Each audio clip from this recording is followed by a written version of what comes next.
వలసలకు నిలయంగా మారిన పాలమూరు జిల్లాలో గ్రామాల తలరాత మారడం లేదు. సాగుయోగ్యమైన భూమి ఉన్నా సాగునీటి వసతి లేక, ఉపాధి లేక బతుకు భారంగా మారిన గ్రామాలెన్నో పాలమూరు జిల్లాలో కనిపిస్తాయి. లెక్కలేనంత జనం నేటికి బతుకు తెరువు కోసం వలసబాట పడుతున్నారు.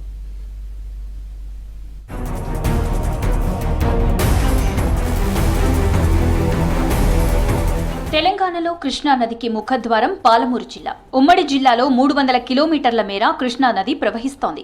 18 చదరపు కిలోమీటర్ల విస్తీర్ణం కలిగిన ఈ జిల్లాలో 35 లక్షల ఎకరాల సాగు భూములున్నాయి. జనాభా 50 లక్షల పైమాటే. వీరిలో పావంతు జనం ప్రతి ఏడాది వలసబాట పడుతున్నారు. సాగు వసతి లేక పొలాలు బీడు భూములుగా మారి ఉపాధి కోసం ఇతర రాష్ట్రాలకు వలస వెళ్తున్నారు. ఉమ్మడి పాలమూరు పరిధిలోని మక్తల్, నారాయణపేట, దేవరకద్ర, అచ్చంపేట, కొల్లాపూర్, వనపర్తి, నాగర్ కర్నూల్, జడ్చర్ల, కల్వకుర్తి, కొడంగల్, మహబూబ్ నగర్, గద్వాల, అలంపూర్ ప్రాంతాల్లో నిత్యం జనం ఊరు విడిచి ఉపాధి కోసం వలస వెళ్తున్నారు.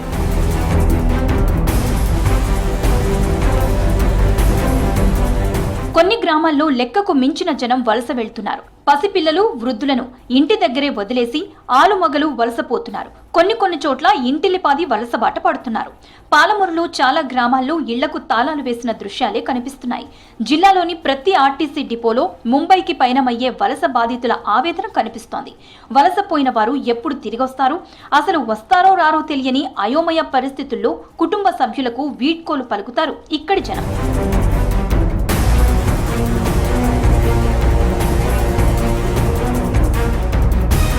వలస తగ్గించేందుకు, వలస బాధితులకు అండగా నిలిచేందుకు నారాయణపేట జిల్లా అధికారులు ప్రయత్నాలు మొదలుపెట్టారు. Migration multi partner trust fund సహాయంతో జిల్లా కలెక్టర్ సిక్తా పట్నాయక్ ఆధ్వర్యంలో food and agricultural organization, international organization for migration ప్రతినిధులు వలస ప్రభావిత గ్రామాల్లో ప్రత్యేక కార్యక్రమాలు చేపట్టారు.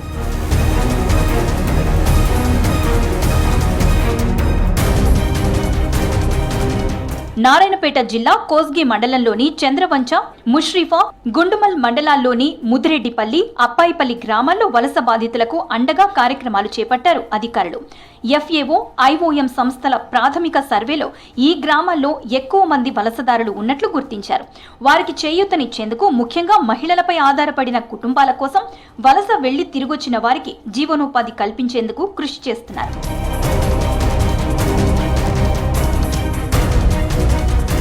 జిల్లాలో వలస బాధిత కుటుంబాలకు జీవనోపాధిగా మేకల యూనిట్లు పంపిణీ చేయాలని నిర్ణయించారు అధికారులు. వ్యవసాయ, పశు వైద్యం, కార్మిక శాఖ, మహిళా, శిశు సంక్షేమ శాఖల సహకారంతో ఈ ప్రాజెక్టు అమలయ్యేలా చర్యలు చేపట్టారు కలెక్టర్ సిక్తా పట్నాయక్. వలస నివారణకు ప్రయోగాత్మక కార్యక్రమాలు చేపట్టారు అధికారులు. మొదట కొన్ని గ్రామాలను ఎంపిక చేసి ఆయా ప్రాంతాల్లో వచ్చిన మార్పుల ఆధారంగా జిల్లా అంతటా ఈ కార్యక్రమాలు చేపట్టాలని భావిస్తున్నారు అధికారులు.